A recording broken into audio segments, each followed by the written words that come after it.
Do you have a favorite storyline this weekend, whether it's dorky football storyline or just fun, emotional storyline? I mean, it's dorky football. This Chiefs Ravens game is insane. Like I just from a matchup perspective, this Ravens defense, you asked me about the impact of coordinators. It's such an incredible marriage of coaching and talent. Because in some ways, like what they do, it's very old school football. They play fast, they play physical, they hit hard. And then on the other hand, though, when you watch them, and if you want to watch them and really try to understand what makes this defense unique, just watch the fronts. Watch how many guys are lined up on the line of scrimmage at the start of every play, and then watch what happens as they scatter like cockroaches and drop into coverage, and someone's coming and someone's going, and no one seems to know what's happening at any time. They're amazing. I mean, they have solved all of these Shanahan offenses, the Niners, the Dolphins, the Texans. I want to see if the greatest quarterback, I believe in the history, the most talented quarterback I've ever seen, can solve that. You're talking about a defense that has the best linebacker duo in the NFL, the best safety duo group in the NFL. They have answers for the Chiefs pass catchers.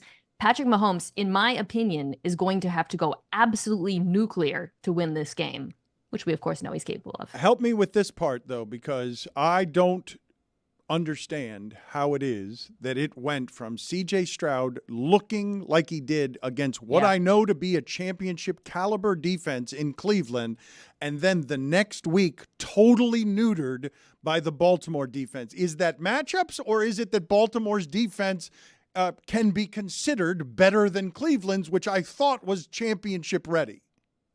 They're very different defenses, and I think you really saw that play out in these two games back to back. Cleveland's defense under Jim Schwartz play a lot of man coverage, 4-man rush. We do what we do. We're going to win based on talent. You can scheme against that kind of defense, and Bobby Slowick did a masterful job of doing so. Ravens defense, on the other hand, I alluded to this, all of the confusion up front, the simulated pressures. They're showing you one look before, they're changing it after the snap. And what they're so good at, and this is, I think, a big part of the reason why Houston didn't have success, they take away the middle of the field. They take away those in-breaking routes. This is what they did to Miami. Of course, Tua loves to feast on the middle of the field. So did C.J. Stroud. Wasn't there for him in this game. And you throw on top of that, Texans can't run the ball for crap, and suddenly it was a bad matchup for him. And a dominant performance from that defense. If I'd asked you 2 weeks ago, hey, we're going to watch Patrick Mahomes go nuclear against the Baltimore defense, you would have said no way, right? 3 weeks ago, 4 weeks ago, just because he has their offense. Mina, their offense this year. On this show. Mina, their offense has been worthy of the doubt we've given that offense. Who's given? I'm sorry. Did I not go on this program?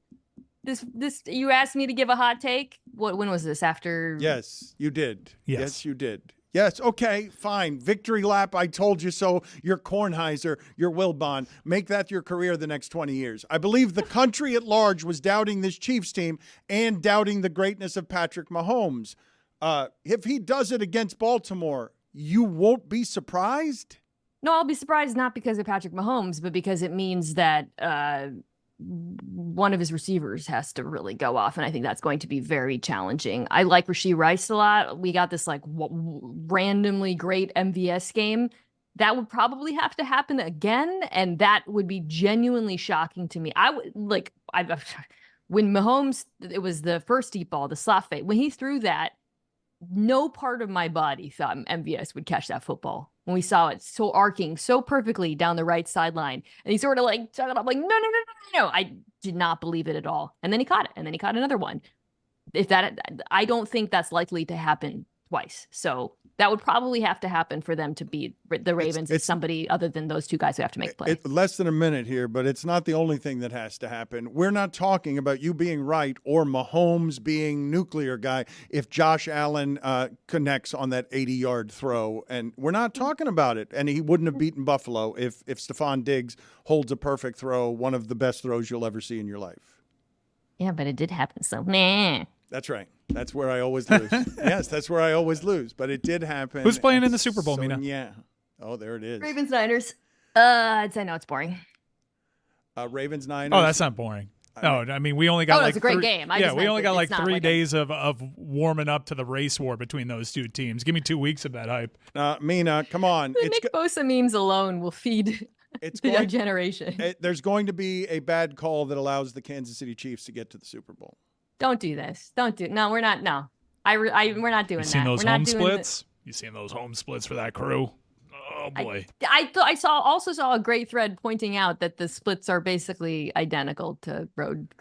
I don't do you. Did I not say I don't like conspiracy theories? We're not doing ref conspiracy. I'm not doing it.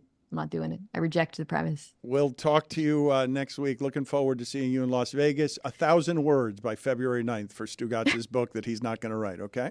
That freaking guy.